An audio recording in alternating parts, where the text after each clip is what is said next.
Good evening. My name is Steve Bromage, Executive Director of the Maine Historical Society.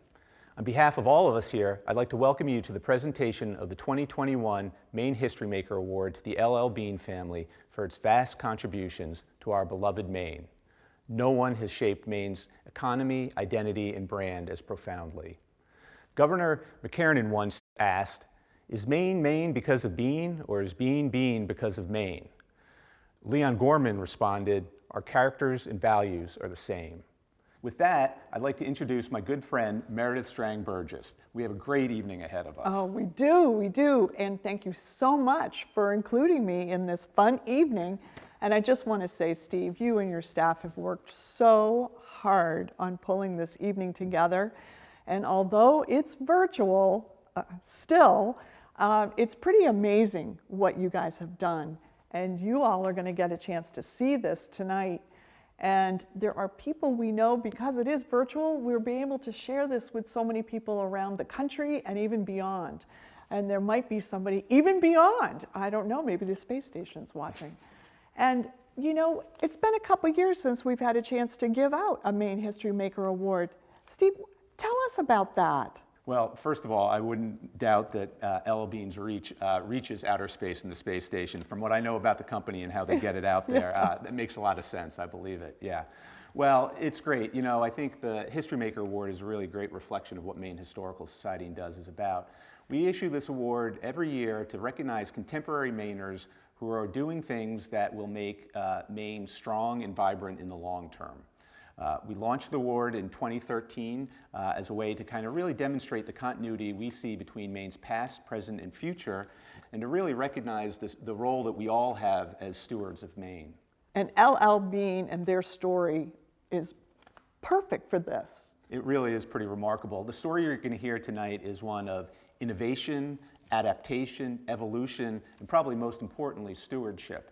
Over 100+ years, the company has constantly seen opportunity, responded to constant changes in the market, remained committed to its stakeholders, and built a family business into this global corporation. I mean, today, L.L.Bean employs 5,000 people and has annual sales of over $1.5 billion.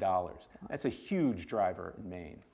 And you know, it reminds me a lot about the mission that we have for Maine Historical, their amazing story combined with Maine Historical and our mission. Our mission, simply put, is to preserve and share Maine's story. And what I think is we really love about the way we go about it, it's really understanding, celebrating how everybody's Maine experience contributes and shapes to making what Maine what it is. A lot of how we do that is through personal stories and anecdotes, through objects and collections and photographs that people have. And I think one of the great things about the L.L.Bean story, everybody we talk to, and we've asked everybody we've interviewed for this program, what's your favorite bean product? Everybody has something that they can pull out that reminds them of a family trip, of a grandfather, of an experience with friends or family. And it's just really remarkable because I think it's one of these ways we all really feel connected to Maine. And speaking of connections, you know, this evening would not have been possible if there were so many people behind making this evening. And it starts right off with the L.L.Bean family, who gave us amazing access to so much material, not only in interviews, but also just history, which was just a wonderful thing. And I also want to just say, Linda, thank you. I enjoyed serving with you on the board many years ago, and you were wonderful and appreciate all the things you did, especially for the Maine Historical Collections. Thank you. I'd also like to say a special thank you to our host committee. Without them, they play a major role in making this event possible. And there's many of you, and we very much appreciate every single one of you. I'd also like to thank our lead sponsors, and our lead sponsors are folks that stepped up to the plate big time this year, and we really appreciate it. Bangor Savings Bank, Brand and Isaacson, John T. Gorman Foundation, Camden National Bank, R.M. Davis, Central Maine Power, and special thanks to L.L.Bean. Well, thanks, Meredith. And we really want to thank everybody who signed on tonight. The tickets you purchased are really key to supporting our mission and everything we do at MHS. Sure is. So with that, let's dive into the program. The first part of the evening tonight is going to dive into the story of L.L.Bean himself and where he came from and how that Maine hunting shoe came to be. So let's dive in and head into the woods. I can't wait.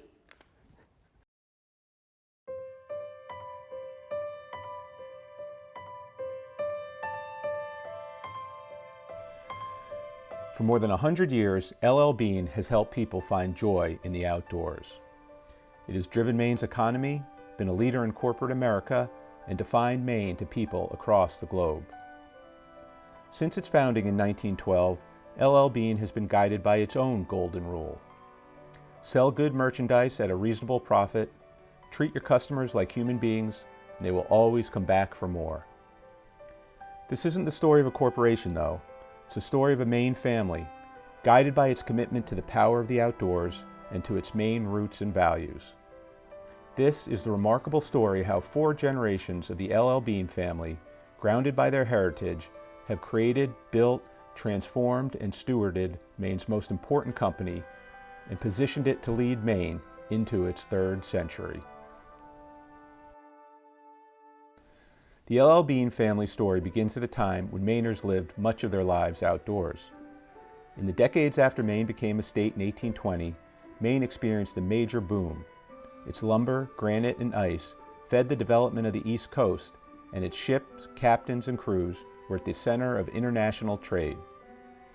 Following the Civil War, the national center of gravity shifted west, and Maine's boom and population waned. Maine remained a vast outdoor resource and playground, covered with forests, fields, lakes, rivers, and small communities on the edge of the bustling and quickly industrializing nation. Then the Civil War is kind of a watershed. And after the war, we lose about 11,000 young men in the war, and many who come back don't stay. They go to the West. And so Maine is beginning to struggle a little bit with its agricultural economy. And as a result, it looks for new possibilities. And what's been developing in the 1850s is the nascent tourist industry. And the tourist industry is made possible in part by the fact that we have greatly enhanced abilities to transport people to Maine, to and from Maine, i.e. the steamships and the railroads. Leonwood Bean's parents came from families that were well established in western Maine. His father, Benjamin Warren Bean, was born in Bethel in 1841. His mother, Sarah Sweat, in 1846.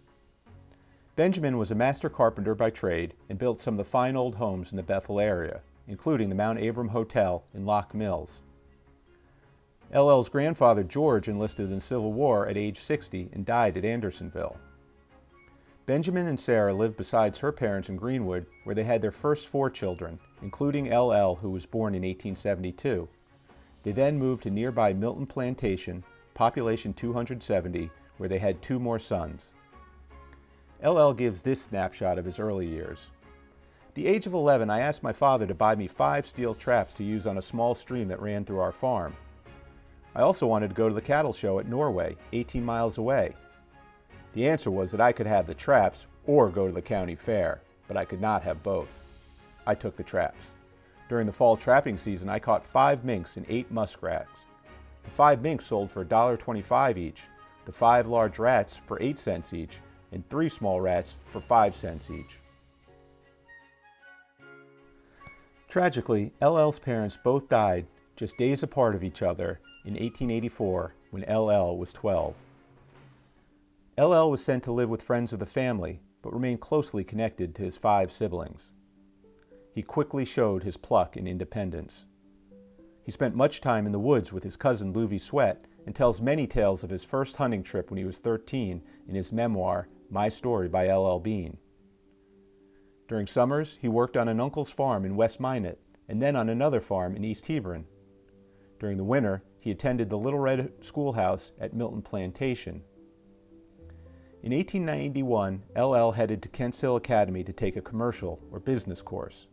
He paid his way through Kent's Hill by selling soap and graduated in 1893. L.L. spent the better part of the next 2 decades working with his brothers, running clothing and shoe stores in Yarmouth, Freeport, and Auburn. L.L. also started a family, marrying Bertha Davis Porter, who came from a well-established Freeport family in September 1898. L.L. and Bertha soon had 3 children: Lester, or Carl, born in 1900, Charles Warren, born in 1901, and Barbara, born in 1907. By 1907, L.L. had settled in Freeport and took over the store his brother Irvin had been running. Each fall, he put together a hunting party with friends to Wild River, New Hampshire, where he had hunted as a boy.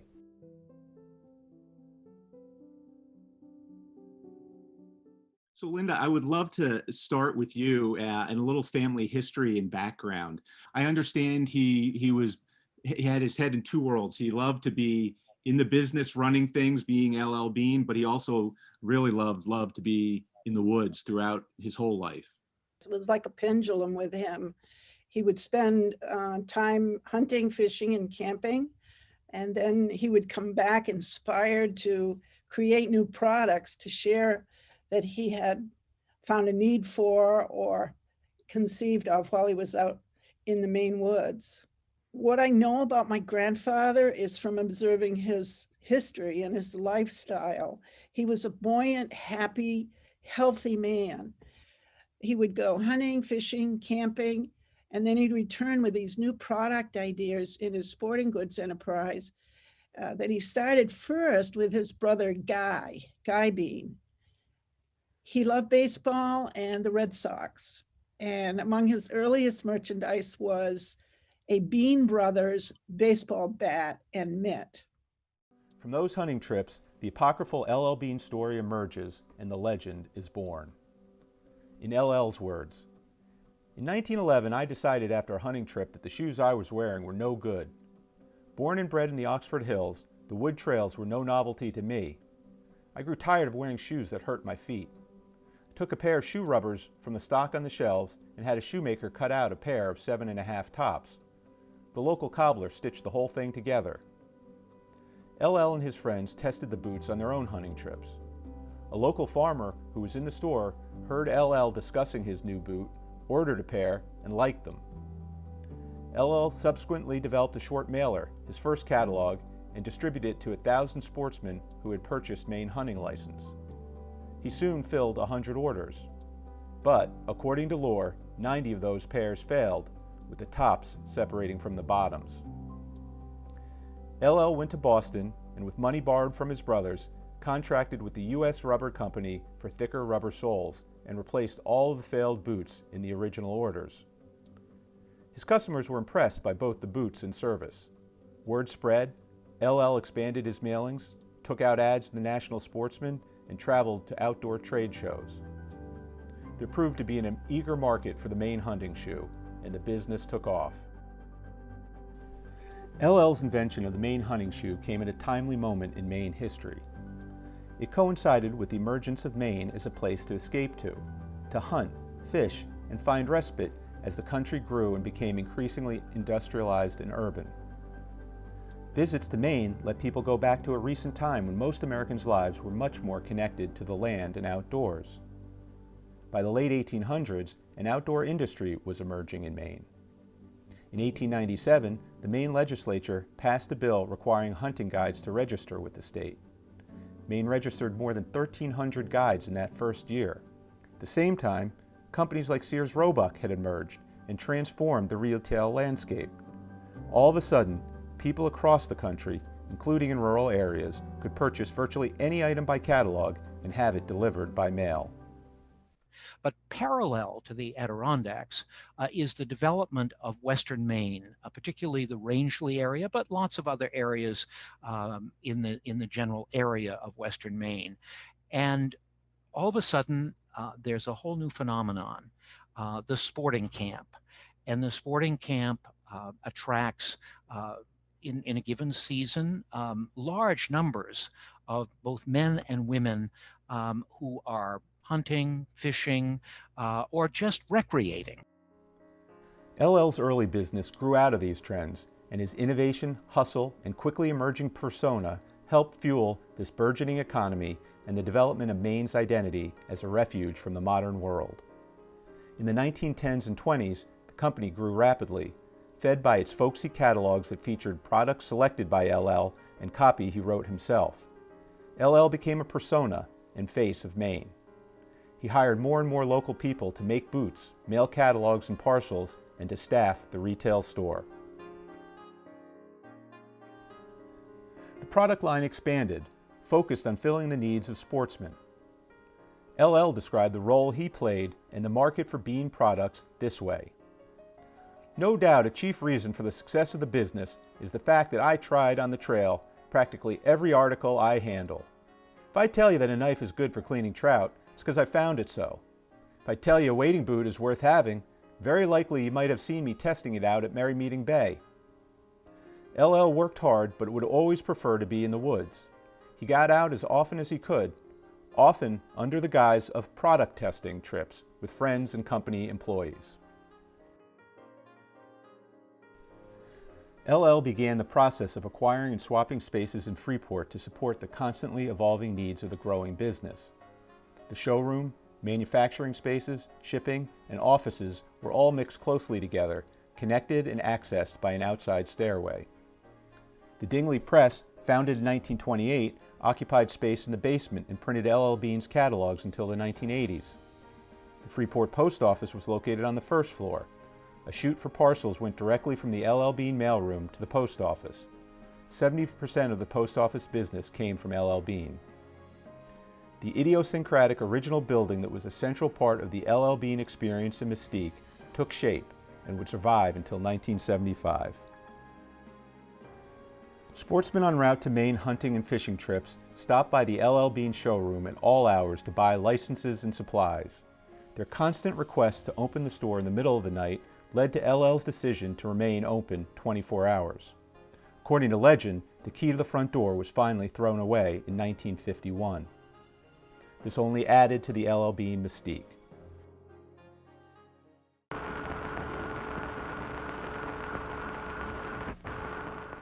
Here they are at the old trading post. By the looks of the way that car is sagged down there, I don't know how they're going to get any more in it, but they can't go beyond this sign. I've just got to give you folks a close-up of the way this car is loaded down. I think I just proved to you a second ago that we were completely loaded. Well, now look at them come out. Arms and arms and arms full. L.L.Bean is such a critical part of your family. Can you just describe your memories growing up with this institution, this company, as part of this family? I think, like a lot of people, my earliest memory is walking up those rickety wooden stairs on the outside of the store. You just hear that story over and over again.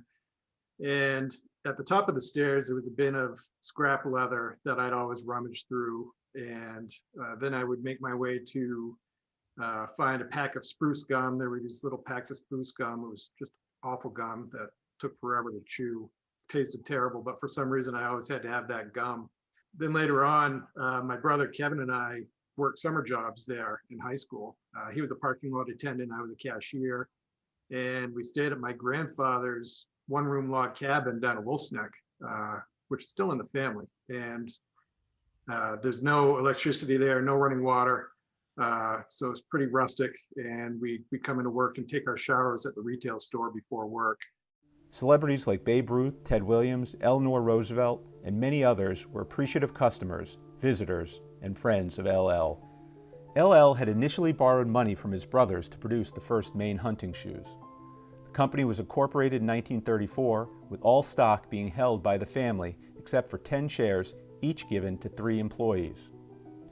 The officers included LL's 2 sons and his daughter Barbara's husband. LL served as president and treasurer, Carl Bean as vice president and assistant treasurer, Warren Bean as clerk, and son-in-law Jack Gorman, vice president and clothing buyer. My father and his brother and brother-in-law were never named as being part of the company in the catalogs that came out twice a year. It was always manufactured by us.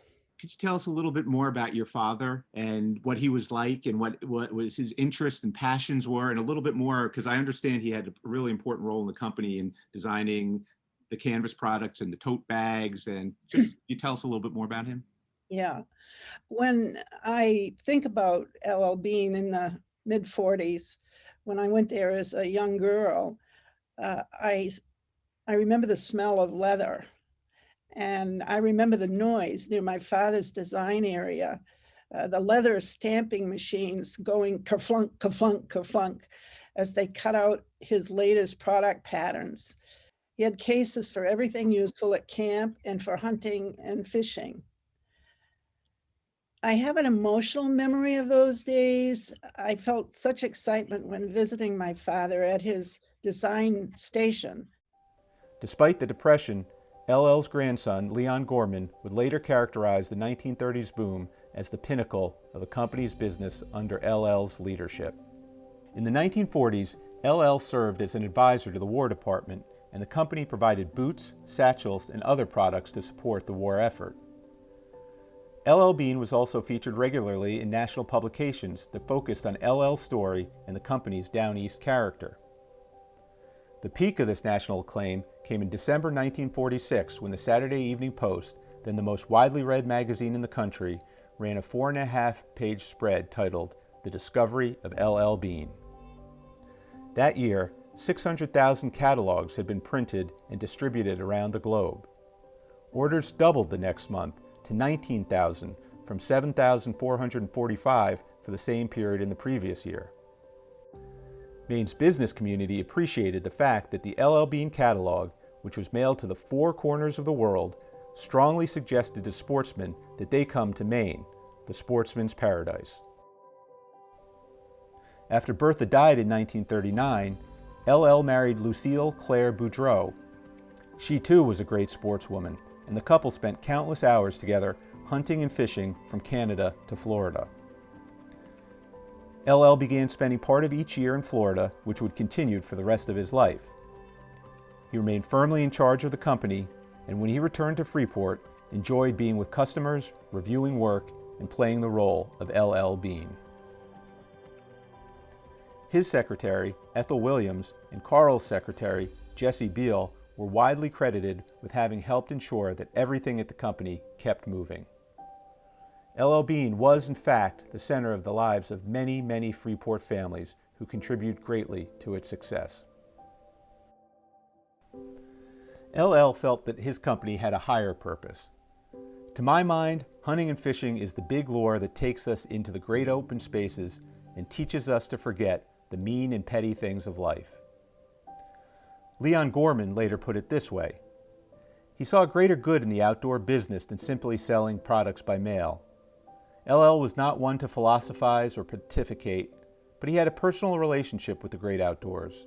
It was there that people were at their best, he believed, and his products, like the Maine hunting shoe, helped their users go outdoors and reap the benefits of being there. In L.L.'s later years, the 1950s and 60s, L.L. Bean was sailing along, carried along by its reputation and L.L.'s character. Leonwood Bean died in Pompano Beach, Florida in 1967 at the age of 94.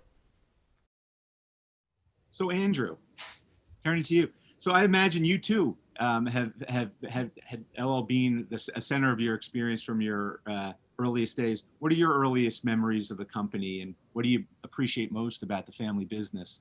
I really appreciate the amount of history behind it and being able to experience that through the work that people like my grandmother have done and the family archives. I think that's something really special to our family. It's not something every family gets to experience. I find it really fascinating to look back and kind of see how everything was created and how it all led up to the point where I've been born into now. I also really appreciate the sense of pride that it gives us and the sense of purpose that our family has kind of centered around the company.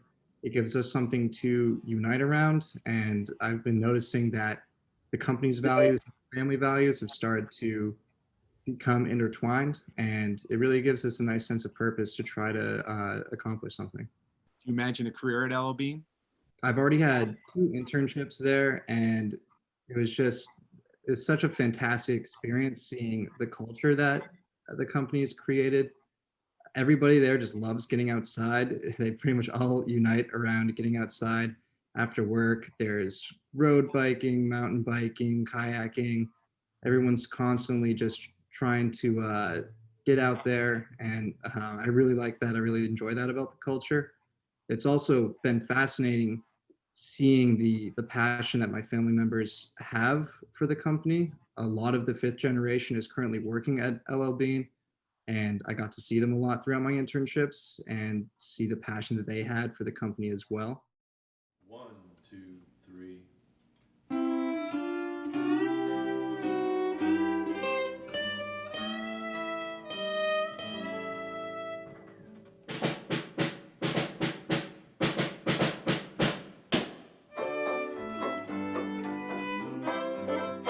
There's a winding lane on the coast of Maine that is wound around my heart. There's a sweetheart standing by an old boat landing, sighing 'cause we had to part.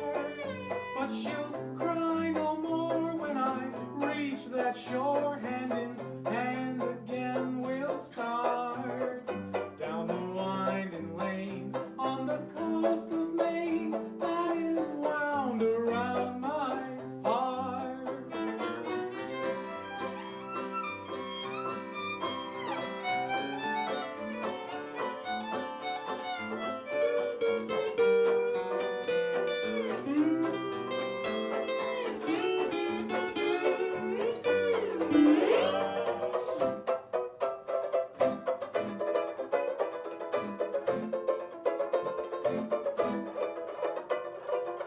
Well, not too fancy now.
There's a winding lane on the coast of Maine that is wound around my heart. There's a sweetheart standing by an old boat landing, sighing 'cause we had to part. But she'll cry no more when I reach that shore, hand in hand again we'll start. Down the winding lane on the coast of Maine that is wound around my heart.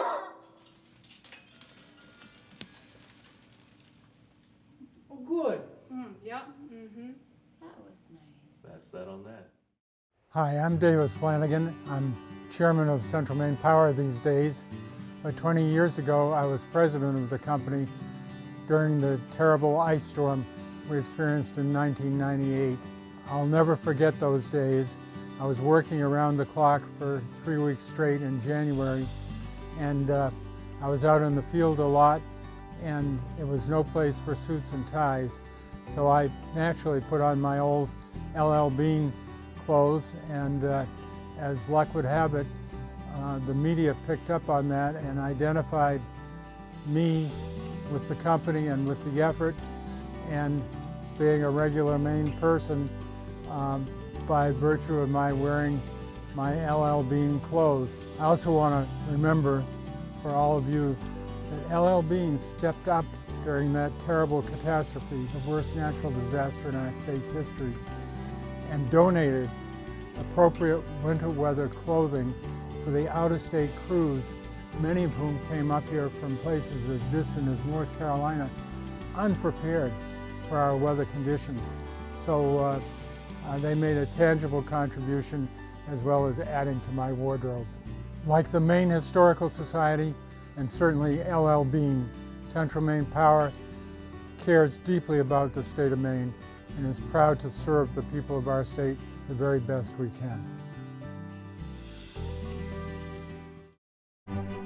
We're grateful to the L.L.Bean family for helping generations of Mainers experience the great outdoors and for doing their part to sustain our environment for future generations.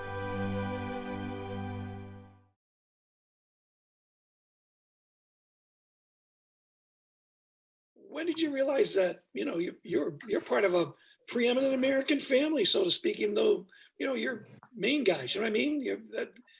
Being involved is it's an interesting responsibility, burden, opportunity. Well, what is it, all three?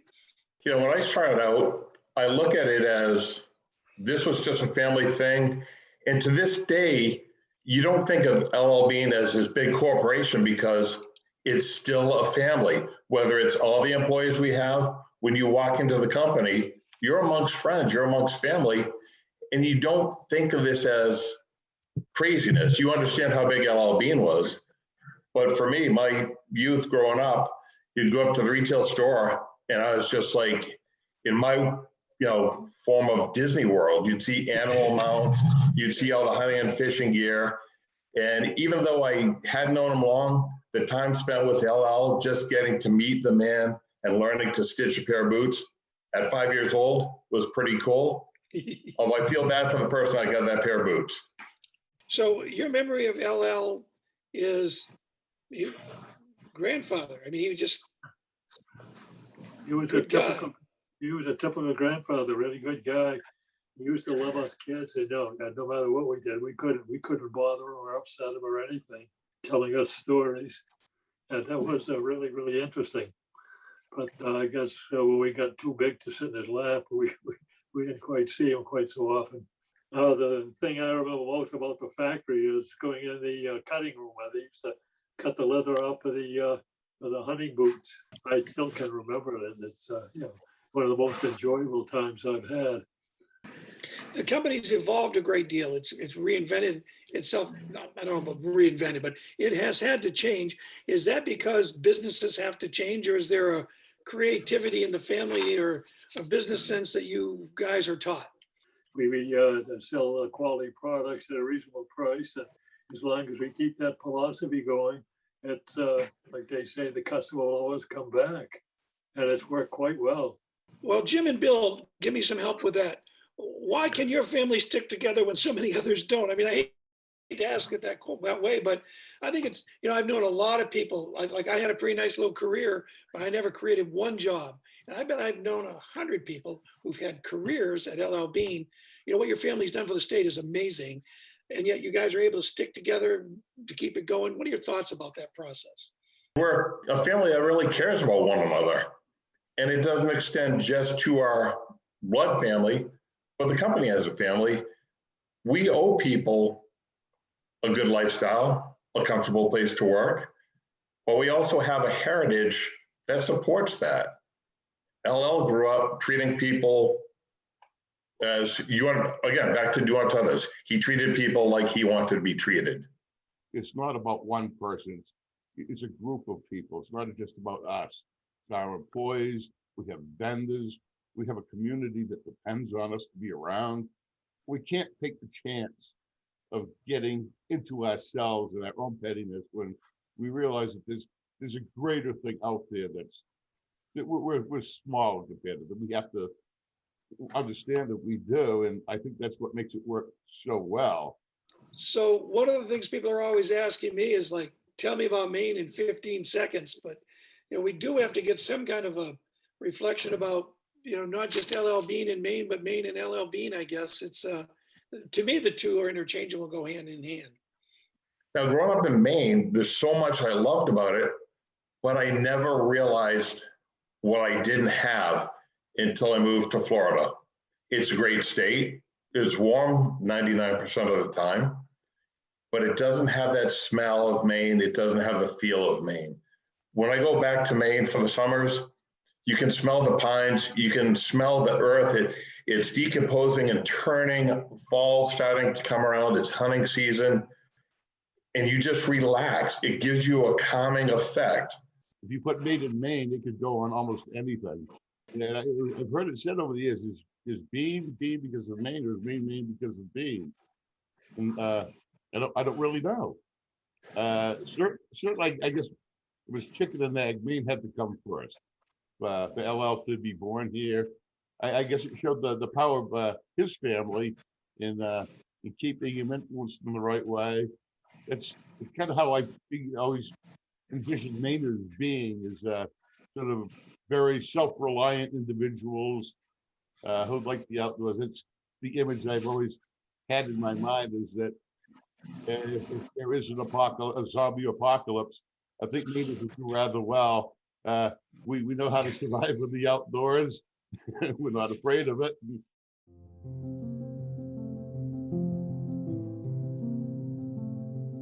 In 1960, LL's grandson, Leon Gorman, got out of the Navy.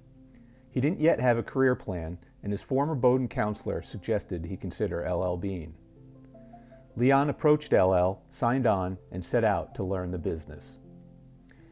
He spent his first several years working on sales circulars and observing. He took fastidious notes about the problems and opportunities he saw. In the first year, he made more than 400 notes in the small notebook he carried around. Leon found that the company had a strong identity and loyal following, but was seriously lagging the market. Nothing had been invested in automation, new distribution systems, or manufacturing equipment. Products were a hodgepodge of apparel, outdated fishing equipment, and World War II surplus. The quality of the products was uneven, and customer service didn't meet the stated standards. LL and his son Carl, the company's general manager, were content with the company's sales and not particularly interested in new ways of doing things. In 1962, LL famously said to a Time magazine reporter, "Why expand when you're 90 years old? I get 3 good meals a day, and I can't eat 4. Carl initially took over leadership of the company when LL died in 1967. But then Carl himself passed away just 8 months later. Within days, the board appointed Leon president. It was now his company. Annual revenue had been $2 million when Leon joined the company in 1960. By adding a Christmas circular and making other minor changes, sales grew to $4.75 million by 1967 and were growing at 25% per year. The company had established the practice of paying employees bonuses in the 1940s. In 1967, L.L.Bean paid employees a 30% bonus. Despite this initial progress, Leon recognized that corporate America had evolved, modernized, and become vastly more competitive. Leon was drawn to the challenge in all aspects of modernizing L.L.Bean. He read all of the major outdoor magazines, competitors' catalogs, and traveled to outdoor trade shows. He recognized he had a vast amount to learn about business and set out to teach himself by taking courses in management, merchandising, and accounting at the University of Maine, Portland. He even took a Dale Carnegie course to work on his public speaking. And he threw himself in with Bean old-timers to round out his outdoor skills. He attacked the L.L.Bean project with passion, endless interest, and tireless commitment that continued for the next 50 years. Despite the deficiencies Leon had identified, national trends put wind in L.L.Bean's sails. By the 1960s and 70s, an outdoor recreation boom was underway. The baby boom generation, influenced by the environmental and back-to-land movements, discovered and eagerly embraced a different set of non-consumptive outdoor activities, including family camping, backpacking, hiking, biking, skiing, and kayaking. Sales exploded thanks to the new trends, new products that fed these outdoor interests, and by simply increasing the numbers of catalogs mailed. In 1970, the company published its first guarantee in bold in its catalog. This institutionalized LL's legend and only added to the mystique. Soon, the problem became not having the business infrastructure in place to support the rapidly growing business. There was no information about inventory, the time it took to ship orders, margins on sales, or other key metrics. But sales continued to grow at 20% annually. By the 1970s, Leon had developed a deep interest in strategic planning and modern management practices that would continue throughout his tenure. Leon appreciated the commitment of his long-term employees. At the same time, he knew that the company couldn't sustain itself if it didn't change, evolve, and grow. A former employee put it this way: there was such a gap between the management group that was there and Leon's ambition. So Leon set out to build and surround himself with a management team that brought expertise in the key areas of the business: merchandising, marketing, operations, and finance. This included hiring a core management group that would together, from approximately 1975 to 1990, build the modern L.L.Bean that we know today. The company continued to regularly double in size, forcing leadership to reinvent the business again and again. As he managed this constant change, Leon was driven by a sense of responsibility to the company's stakeholders and to being a responsible corporate citizen. He expressed the company's stakeholder philosophy this way: stakeholders are the constituents who have a vested interest in our business. I believed we had responsibilities to all of them. We owed our customers superior quality products and personal service, our employees fair wages and benefits and superior working conditions, our owners a fair and secure return on investment, and our community's good citizenship and active participation. We feel protected. I have this wonderful family that cares about us, thousands of employees. So thank you, and thank you for caring, I feel, about me, about my teammates, about the state of Maine, about all of us, and looking out for so many people. The ever-expanding reach of the L.L.Bean catalog, the vast expansion of catalog shopping in America, and Bean's products continued to fuel unimaginable growth. The pop culture pinnacle of this came with the publication of the official Preppy Handbook in 1979, which satirized the company's well-off clientele, featured many Bean products, and pushed sales into the stratosphere. The company saw a 42% sales increase in 1981 and a 30% sales increase in 1982. As welcome as the Preppy boom was, everyone in the company recognized that it distorted the company's revenue and core business. When the Preppy boom waned, the team set out once again to revisit one of the company's perpetual questions: defining its outdoor product philosophy, audience, and product line. On one end of the spectrum were those who believed the company should stick to hunting, fishing, and non-consumptive outdoor activities. On the other were those who saw significant opportunities for growth in casual wear. As Leon put it, we needed to put together an inclusive L.L.Bean concept. After much study, leadership determined that it could and needed to pursue both tracks and formally adopted an evolving lifestyle concept. Leon described it this way: it was based on the idea that our customers were outdoors-oriented people and we were catering to the leisure time parts of their lives. This was the crucial distinction. Our goal was to serve a particular kind of people, people who valued the outdoors just as we did, and our goal was to sell them the products, active and casual, they needed to enjoy their outdoors-oriented lifestyles. We would cater to their recreational time. Throughout Leon's leadership, the family continued to play an important role in the company. Leon had significant autonomy, but the family was intimately involved both through L.L.Bean's board of directors and in many cases as employees serving throughout the company. Following L.L.'s widow's death in 1974, all of the principal family shareholders were elected to the board, including Aunt Hazel, Linda Bean, Tom and Jim Gorman, and Leon. As the company grew, Leon and the family also began to focus significant time and resources on the Maine community and philanthropy. This included both brand-specific issues like land conservation and a commitment to supporting the needs of everyday Mainers. The company, family members, and employees actively supported the Appalachian Mountain Club and Natural Resources Council of Maine. L.L.Bean helped launch and provides key support for the Island Explorer, which vastly reduces traffic and emissions in Acadia National Park.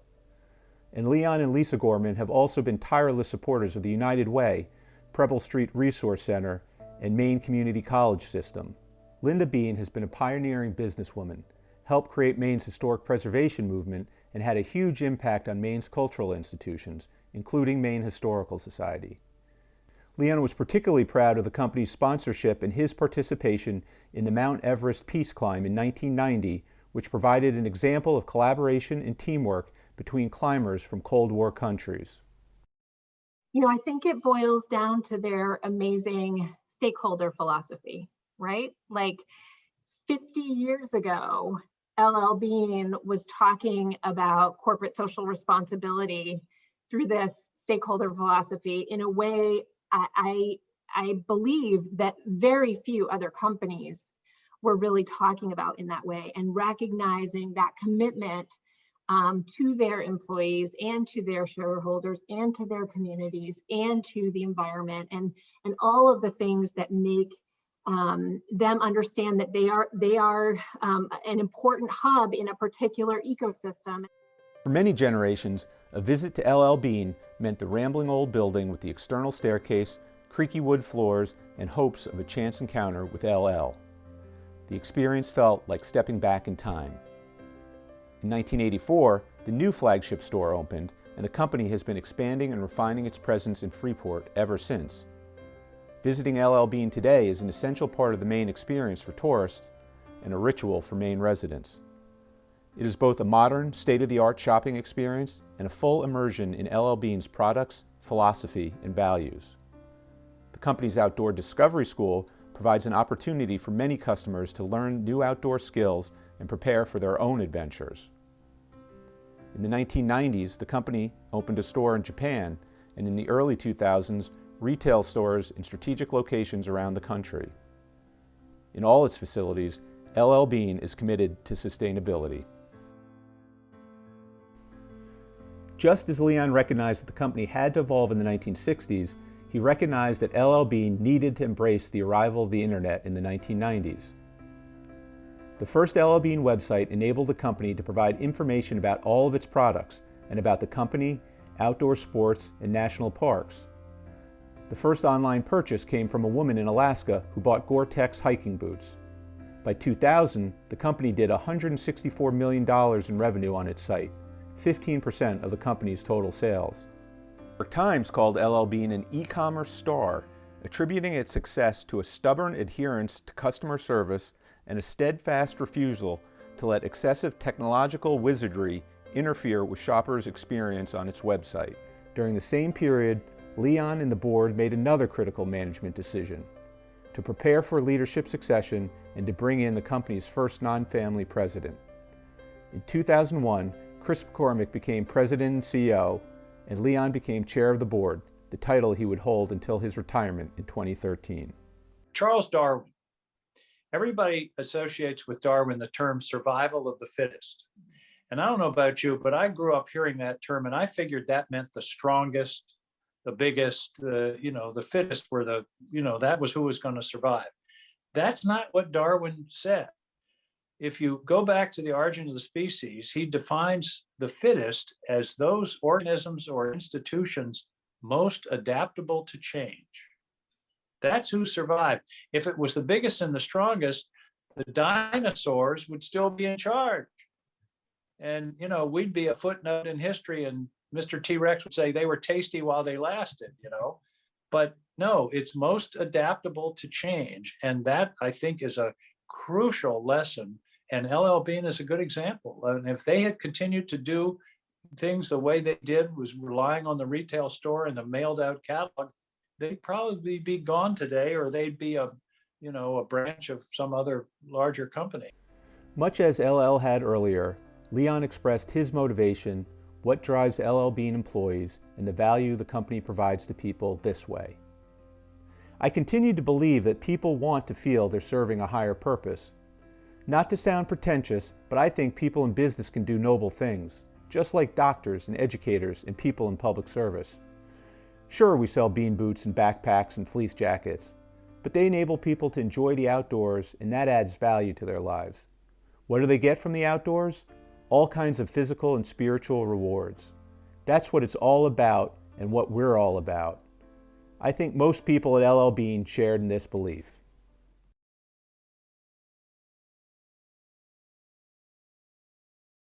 I'd like to start with reading the dedication from Leon's 2006 book, L.L.Bean, The Making of an American Icon. He worked 8 years to write this book, and he was very proud of it. And he dedicated the book to all the great L.L.Bean people, past and present, who helped make the icon. Leon felt great admiration for his employees. He loved them, and they loved him. Whenever he would walk through the retail store or the distribution center, as it was called back then, everyone would stop and wave to Leon. Hey, Leon, how are you? And Leon would smile and give this little wave back. And sometimes he would stop and talk with someone and ask them about themselves, and mostly about their relatives, because most of them had worked at the company. He was extremely proud of his employees and the tens of thousands of wonderful employees that worked over the years, the multiple generations that worked at Beans. It was really very important, and I think every decision he made with the employees in mind. What was your father like from the perspective of a daughter? He was an avid reader, and he really had a passion for history, and he was just a lifelong learner. At any given day, you could go into the kitchen and he would have sort of what we call this stack at the kitchen table. I think Lisa finally had to get him like a special set of bookshelves, because he would have magazines with Post-its on articles. He would have books, you name it, the Harvard Business Review, newspapers, and he was just a collector of information. He had a reputation for always being prepared. I mean, he read everything. And so you need to be on your toes when you're having a meeting with my father. And he was a quiet force, but he would always get to the point. And when he did speak up, it always meant something and it was right on point. But I also it was just such a pleasure to see how he evolved as he retired. And he just developed into a really caring and laid back grandfather. He absolutely loved spending time with his grandkids and his dogs. And they just looked up to him, but they knew that he was also just the easygoing grandpa who would come to Grandparents' Day at their elementary school, or just, share some ice cream with them. And I do remember walking through the store one day, and there was an author who had summited Everest a couple of times. And he singled out my son, who was about 5 at the time. And he said, "Do you want to shake the hand of a man who's climbed Everest?" And my son looked him in the eye and shrugged. And he's like, "Yeah, my grandpa's done that." And he walked away. So I think he was had a larger than life reputation for the kids, but they also knew that, they could do no wrong in his eyes. Out of the many, what do you think he might be most proud of in terms of his charitable philanthropic work?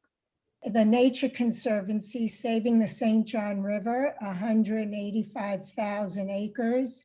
It was very important to Leon, and we worked with a great group of people to help make that happen. He was very dedicated to Preble Street Resource Center for the Homeless. After we got financially involved, he wanted to find out what it is that they do, learn more about the programs and also the people. So for the next 10 years, he volunteered. He was on the grill, making pancakes and eggs every Wednesday morning. And it was a thrill. In 2009, they awarded him the Volunteer of the Year award. And then I would say the most recent, which you've been involved in with us, Dan, is starting the foundation for Maine's community colleges. And he came home one day and just said, this is the biggest secret in the state of Maine. It's education and jobs, talking about the future of Maine, as you said he used to think about. We have to help them because nobody was giving them any extra money except for the state. So with a group of business leaders, we helped start a foundation, and to date it's raised $42 million. Gee, sure is a good day for a barbecue. Smells good. How do, bub? Oh, it's Melly Dunham. Yeah. Jeez, you keeping busy? Yeah. Well, you've been all around with that fiddle of yours, haven't you? How'd you do it? About like this.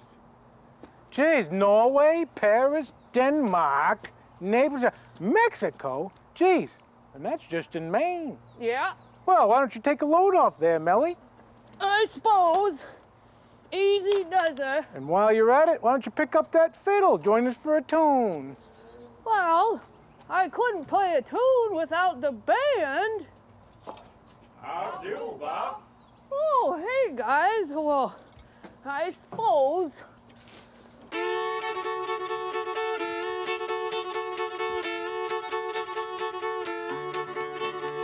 Now bow to your partner. And bow to your corner. Now circle left. And circle right. Now star right with a how do you do. And star left with a fine thank you. Now chain the ladies. And chain them on back. The lobster's in the trap and you can't get him out. Lobster hops out and the clam hops in. Release the clams. Circle left. Now circle right and don't take all night.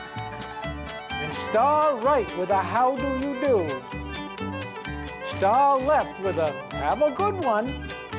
Now I'll take yours and you take mine. I'll take mine any old time.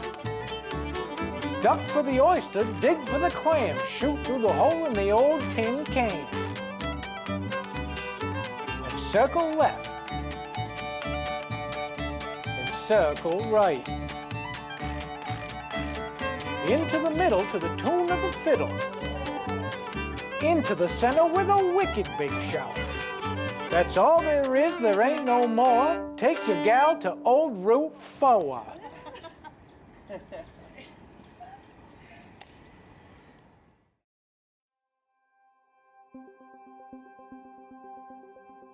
In 2007, Leon completed his memoir, The Making of an American Icon, which was published by the Harvard Business School. It provides a play-by-play of how Leon built the company, his core values and philosophy, and the family's ongoing commitment to its heritage and values as the foundation for evolution, growth, and planning for the future. In 2012, L.L.Bean celebrated its remarkable centennial, 100 years of economic and civic leadership and defining Maine to the world. The company published its own scrapbook, Guaranteed to Last, to celebrate the story it shares with its fans worldwide. The John T. Gorman Foundation, established in 1995 by its namesake, LL's grandson, established itself as one of the most influential foundations in Maine focused on serving Maine's underserved populations. By 2013, as Leon prepared for full retirement, the family focused on succession. It was faced with replacing a second iconic leader. LL and Leon had each led and stewarded the company for 50 years. What would the third era look like? Working with a consultant, the family formed a governance model that draws together cousins from across the family's 3 branches who form a governance committee, which serves as liaison between family members on its board and management. Jen Wilson, Nate Clark, and Sean Gorman serve the family and company in that role today. Sean describes the sense of responsibility the current generation feels this way. Leon is walking legend around here. He made this business what it is. I'm here to make sure it continues for the next 100 years. About 10 years ago, I became interested in the family and ownership aspects of the business. So I moved out of operations and built out the current family governance structure, really to help perpetuate the family business as we shifted into what we like to call the Cousins Consortium phase of ownership. I see the same kind of orientation to the stakeholder philosophy really carried out in how Nate Clark, Jen Wilson, Sean Gorman, how they steer the decision-making of the company now. It's very akin to the kind of conversation I think we've heard about over time, that they have really stayed true to what the core philosophy was, both with LL and Leon and their modern day interpretation.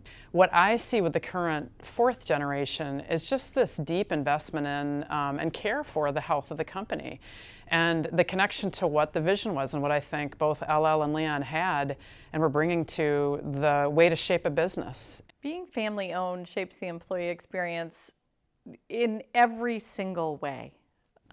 Our culture has been described as palpable, and our culture flows so directly from the values of the company, and the values flow so directly from the legacy of the family and being family owned, and they continue to be today.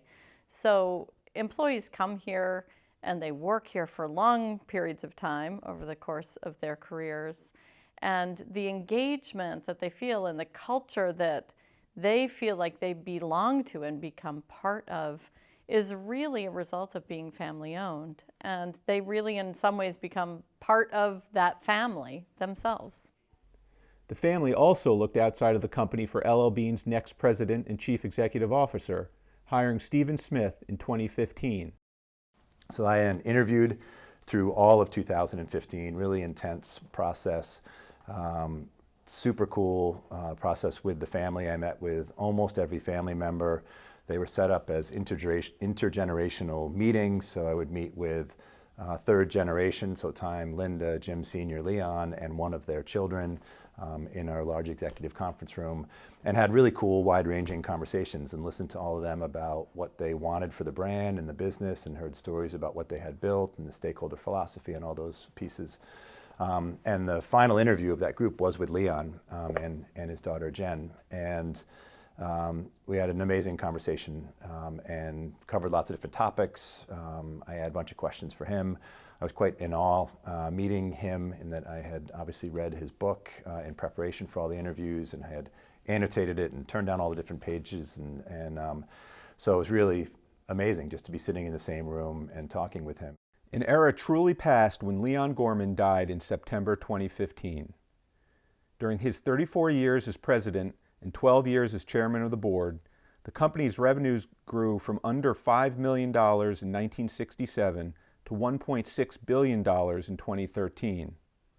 As importantly, L.L.Bean became a model of corporate leadership and responsibility while staying deeply connected to its Maine heritage and values. Bus is coming.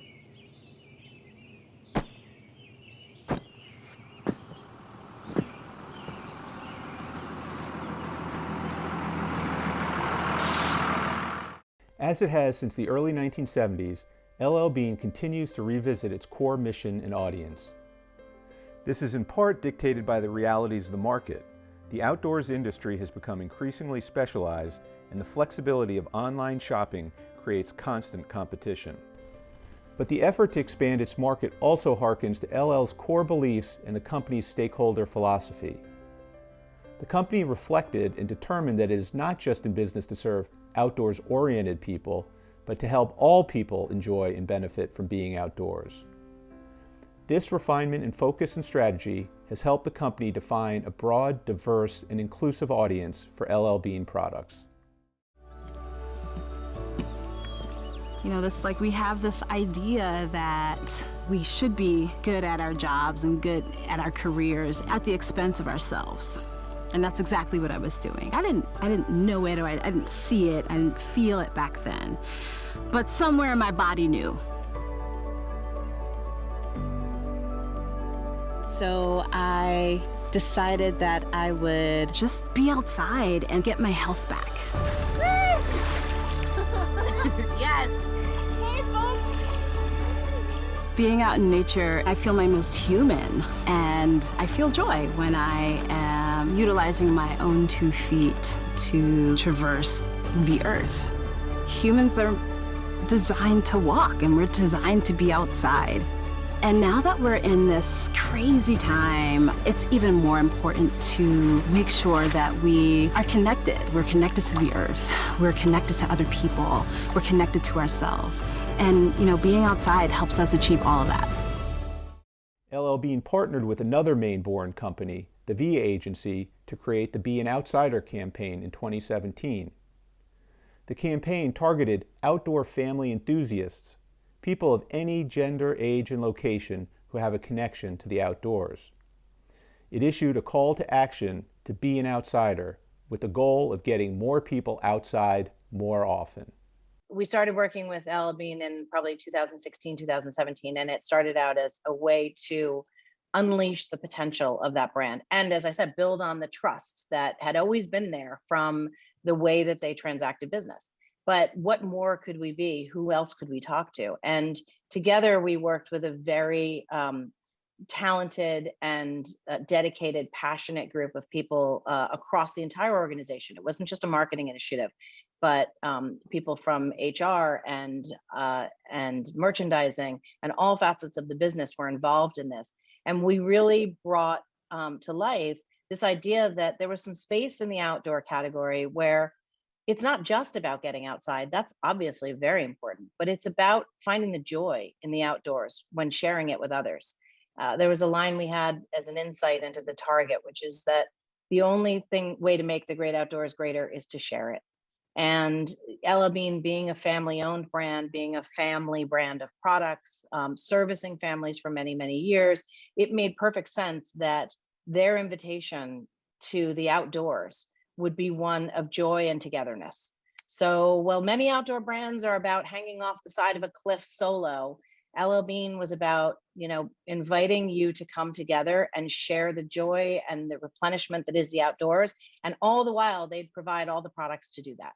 And so Be an Outsider was that invitation, that rallying cry, that notice that we invite people to come together and enjoy the outdoors and find joy together.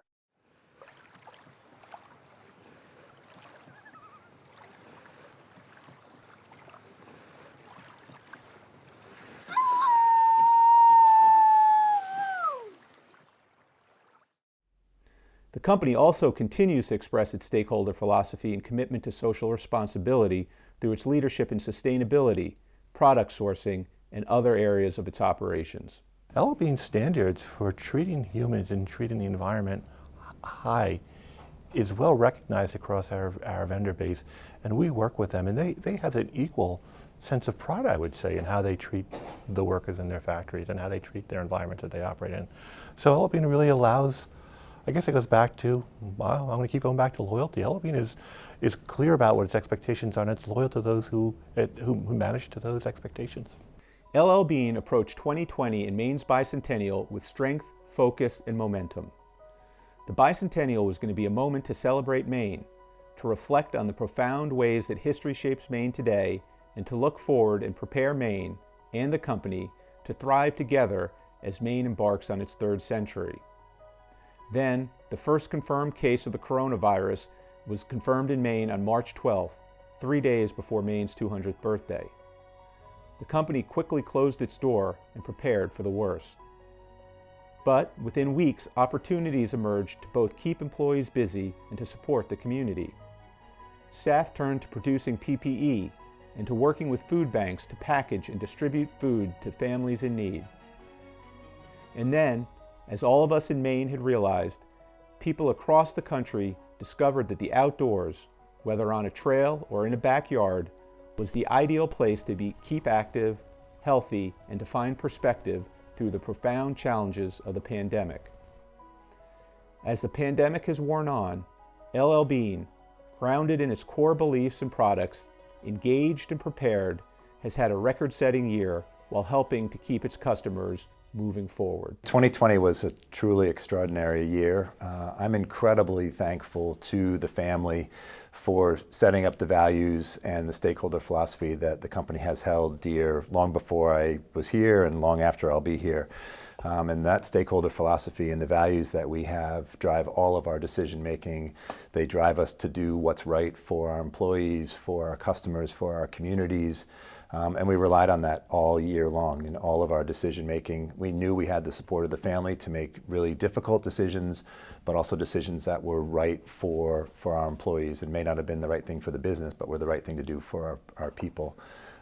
And that set of philosophies and values is what guides us all the time.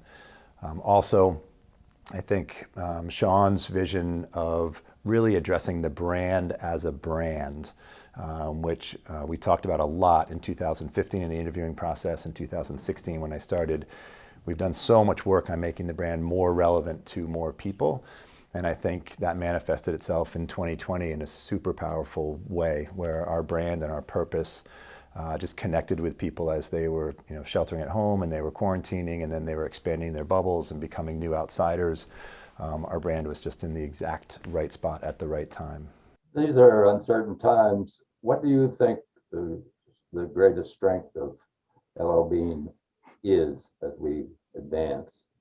The foresight of our leaders to do the hard things and to plan ahead, prepare for the worst, hope for the best, and just the resiliency of our employees. I mean, watching this past year unfold has really been astounding, and seeing how the entire company was able to pivot and change and react to the pandemic and so forth has just been a marvel. And I'm so optimistic for the brand and the company going forward because of all this hard work that's been put in. Yeah. L.L. had a saying posted at his hunting camp: if you get lost, come straight back to camp. Leon loved that, and he used it in many of his speeches to explain being values and staying true to the brand. And when they started to stray, he always said, we have to focus and remember the brand and our values. And I'll just add, it was so important to my dad, that saying, and to us, that we added it to his headstone, and we also, we planned his headstone to sort of reflect the shape of a mountain, and especially the presidential range in New Hampshire, which he loved so much. So the saying is very much embedded in my memories of my father. Thanks, Jen. Several characteristics have been critical to L.L.Bean's continued evolution and vitality: its golden rule, its commitment to its stakeholders, its sense of responsibility to the outdoors, and its grounding in its heritage, values, and Maine. The Maine brand resonates to people around the world today as much as it ever has, thanks in large part to L.L.Bean. The L.L.Bean family has positioned the company to continue to lead Maine for the next century. We are incredibly grateful.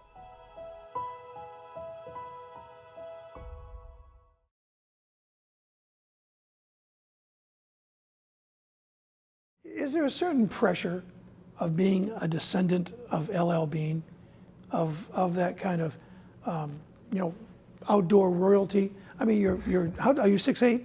Yes. Yeah. You're a 6'8" man, good looking as can be, but L.L. Bean's grandson. I mean, do you feel like you have to fish well? Do you feel like you have to snowshoe well and bike well and be a man for all seasons? Well, I do all that stuff well. So I know that. No, but there is, I don't really think too much about it generally. Like when I'm with my friends, not at all. Yeah. But if I go out and I'm, going out for an interview or going out to meet someone who's a guide, and they hear that I have that relation, yeah. I all of a sudden notice the critique of my back cast or the tightness of my loop and my fly line, and for sure I can feel that pressure sometimes. Yeah. But for me, it's not about the perfect cast or being the best at any of these outdoor activities. It's just getting out and participating. Enjoying. Yeah. Did you ever meet LL? I probably had. In fact, I know I had, but I was young. So I was born in late 65 and LL passed in early 67. So I was just over a year old when he passed. But my dad assures me that he bounced me on his knee. What do you learn from being in the family about business that maybe makes L.L.Bean a little bit of a different business? Oh boy, I think you can say this for all family businesses, Bill, that we just run with a different ethos. So when you have owners present and they are tangible owners, they're real, they're not these fictitious millions of owners that own Wall Street companies. You have real accountability and you have real values. And it's one of the beautiful things that Leon did is he took some of these principles and values that LL kind of brought into the business. He codified them. And now we have the good fortune of taking those and ensuring that we adhere to them and shepherd this company for future generations. But it's a real care about the stakeholders. And we talk about stakeholders, we talk about the environment, our customers, our employees, our shareholders, but also our employees, and it's in the community. So those are big factors, and we try to treat everyone with equal regard and not have one benefit at the expense of another. And I think that's really different than a lot of public companies. Why are the cousins able to do this? Was there a cousins table at Thanksgiving where you all sat as children, or why are you able to do that? I mean, L.L.Bean has been such a good store for the state of Maine.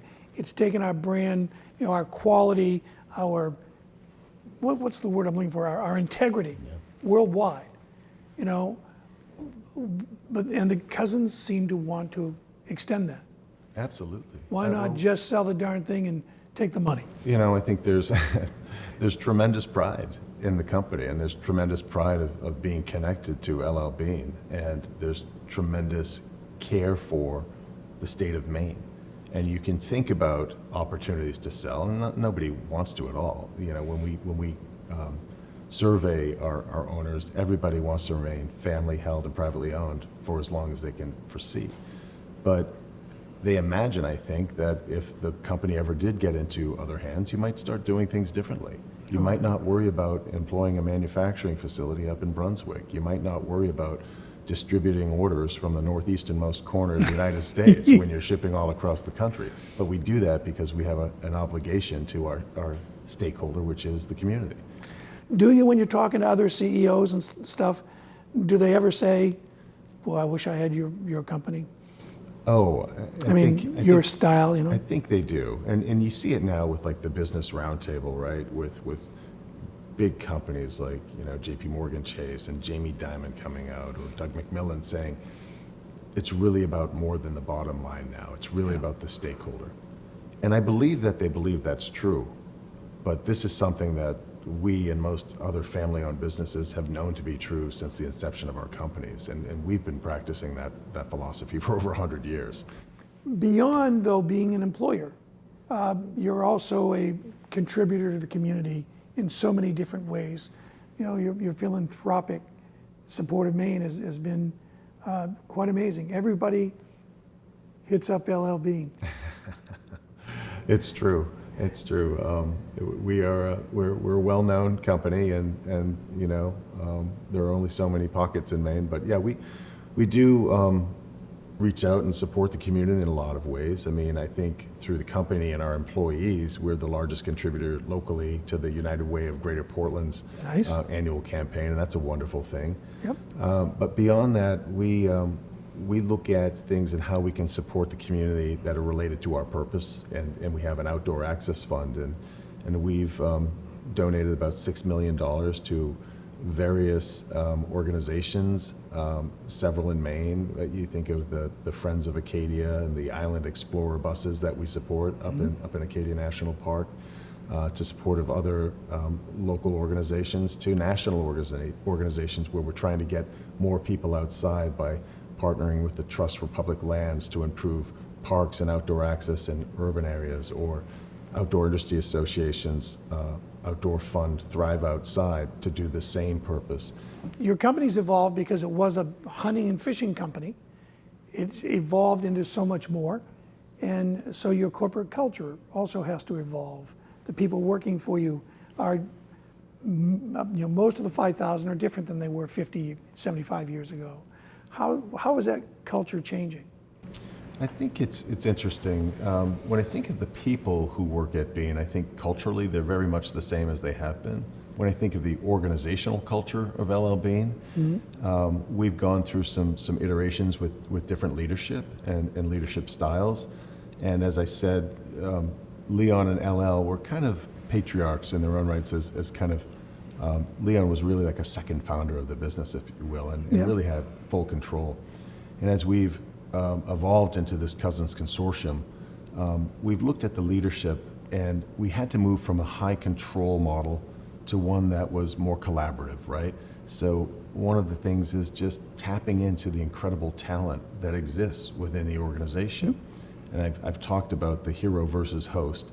When we had the opportunity, when Chris McCormick retired, to look for a new CEO, my first criterion on our list was cultural fit. Because if you don't fit the culture at L.L.Bean, it's like organ rejection. You'll get spit out of the organization really quickly. So we looked at that, and we needed to look at technical expertise, and we found this person in Steve Smith, who came into our organization, was fulfilling that empathy, that true compassion, the care for the outdoors, and the respect for the family-owned business. And he's been just a terrific person to work with me and the rest of the team at Bean to implement this new culture. And if you look at the executive team at Bean now, it is a great group of complementary skill sets and diverse ways of thinking that just make us, frankly, a better company. And with that, we're empowering people deeper in our organization to kind of leverage their strengths and hold them more accountable for their roles, but give them the freedom to do what's right for the company. And we try to make purpose that kind of guiding North Star, our foundational guide, which is our purpose, why we exist, our mission, what we do, and our guiding principles, our values, and our stakeholder philosophy for how we do it. And when we make those things very clear with a short-term vision of what we want to be in 5 years, we then hand down goals to them, and everybody has this nice tool that ladders back to purpose and have a common purpose in mind. And the organization's really thriving under that new cultural model, if you will. What's going to happen? What's changing at L.L.Bean? What do you see in the immediate future for changes? We've talked to the family a lot about this, and Bean is a brand. So when we think about ourselves, we're a retailer that only sells one brand, and we're a brand that's only available in one retail shop. And that's not how most brands work. So we're looking at opportunities with partnerships with Shields in the Midwest and Nordstrom to start selling some of our goods in their stores and taking advantage of their physical space. And they have a desire to work with a good company like L.L.Bean. And we think we can have this really great win-win relationship and introduce the brand to people in parts of the country where we're not as well known. We are in Maine Historical Society, so there's going to be some graduate student looking at the raw stock that we shoot here today. What was the pandemic like way back in 2020 for L.L.Bean? Yeah, it's a game changer. Really, if I look back to March of 2020, my thoughts about the future of the company were pretty grim. As we were starting to take actions to preserve cash, to understand what we were going to do with our 5,000 employees once we shut stores down, and we had no idea how long those stores would be shut for. We had no idea if consumers would be purchasing or they'd be sheltering in place and buying every roll of toilet paper in the state, which I think they did for a while. They did. It was difficult, and then we took a hard dip, and we had this steady progression where we just started seeing little flickers of light. We got into April and May, which are generally smaller months for us, but we did okay. We progressed through the summer months, and we started seeing more people take part in outdoor activities. We saw the rise in sales of outdoor furnishings and backyard games and hiking equipment and all-weather furniture. It was wonderful, and that continued. And then it started transitioning into our staple products for staying at home and being comfortable. I think the flannel shirt became the new work shirt of choice. And we just started seeing continued hope. And then as our peak season rows for the holidays, we were worried because of social distancing. We had about half the number of employees in our order fulfillment center, and we were wondering how we would get through that with the volumes we were seeing. But the efficiencies of our employees, that perseverance of that crew, and we were just blessed with amazing talent at L.L.Bean. We went through and had the best peak we've had in a long time, and finished with a record-breaking year. Just an amazing roller coaster ride of emotion. A 1 hour walk in the woods. It's better than 10,000 steps, and spiritually and internally, it's as good as the exercise that you're getting, especially if you can get out among the trees and stuff. I mean, I think my great-grandfather knew that more than 100 years ago, right? Yeah. He always talked about it. Time in the outdoors added quantity and quality to his life. Yeah. Leon talked about the physical and spiritual benefits of spending time outside. I always reference when I need to find order in this chaotic world, I go and I sit and I observe nature, because there's a natural order there. Yeah. And it's calming, it's relaxing, and there's science to back this up. We're working with some professors now who study the science of awe and the importance of getting outside and how it makes us calmer, less anxious, more socially aware, and more socially connected. And it's really powerful stuff. And but I think it's something that humans have known forever. We're just rediscovering it as modern humans. Right. Anything that you want to say? Sure. I'll just say when we talk about the family, and I get to be the face for a lot of the things that the family does, there really is a great family behind this company who are doing wonderful things as individuals and as a group in the community. And I'm just really fortunate and frankly quite honored to be the exec chairman at L.L.Bean and sit in the role that I sit in. I look at myself, and I think I've shared this with you in the past, but I look at myself as, and the fourth generation as the shepherds of this business. Again, we were granted this gift that LL created, handed to Leon. Leon left it much better than when he received it. My goal is to take this company and leave it even better for the fifth generation as they come into leadership. And we're doing all the things we can to ensure they'll be able to lead this company for generations to come.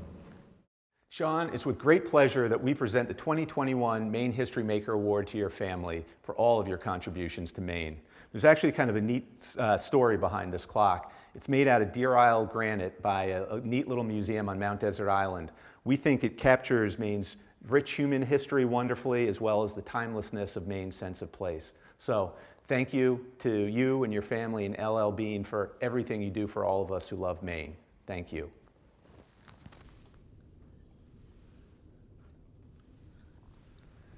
Thank you, Steve.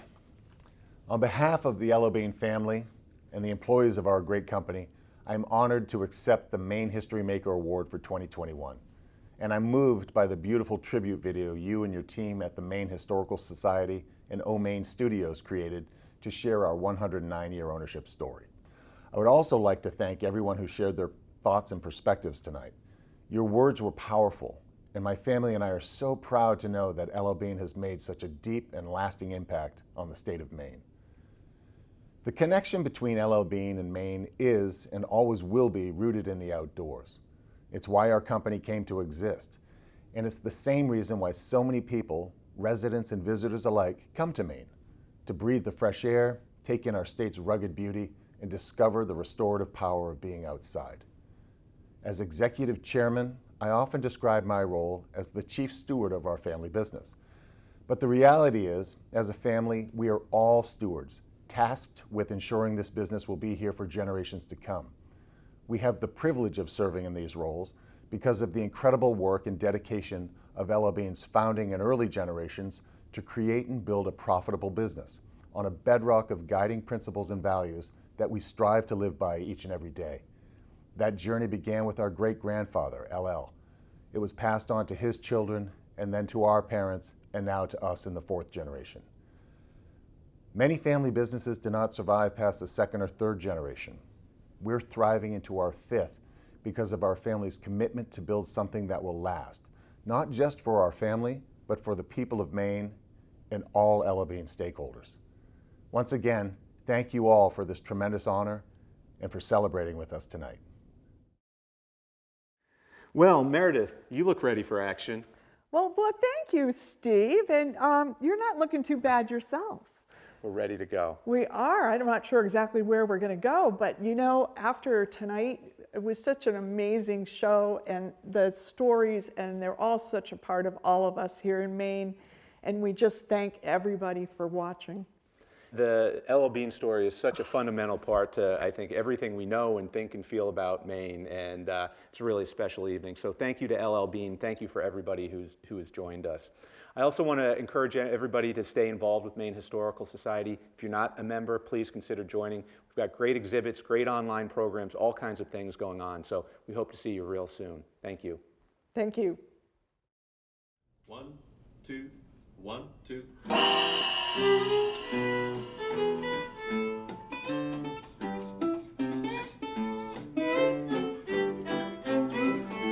Away down east in Maine.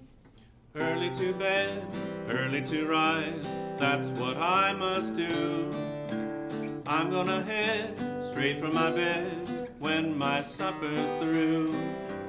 So when the dew starts falling, I'll be in the hay.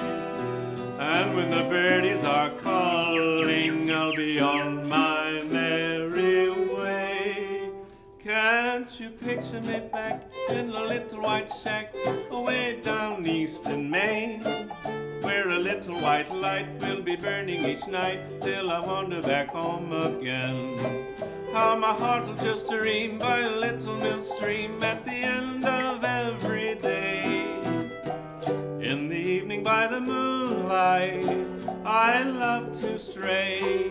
Can't you picture my smile all the while surrounded by sunshine? Just imagine my folks when they see me coming their way. Say, I'll be packing my grip for a wonderful trip on an old New England train. For it's just as nice as paradise away down east in Maine.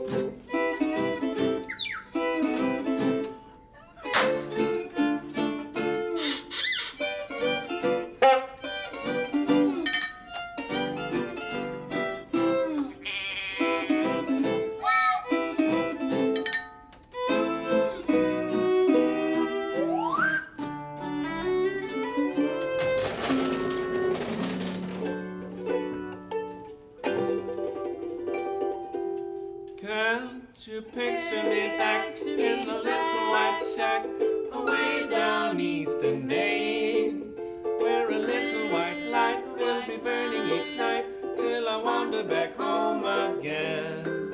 How my heart will just dream by a little mill stream at the end of every day. In the evening by the moonlight, I love to stray. Can't you picture my smile all the while surrounded by sunshine? Just imagine my folks when they see me coming their way. Say, I'll be packing my grip for a wonderful trip on an old New England train. For it's just as nice as paradise away down east in Maine.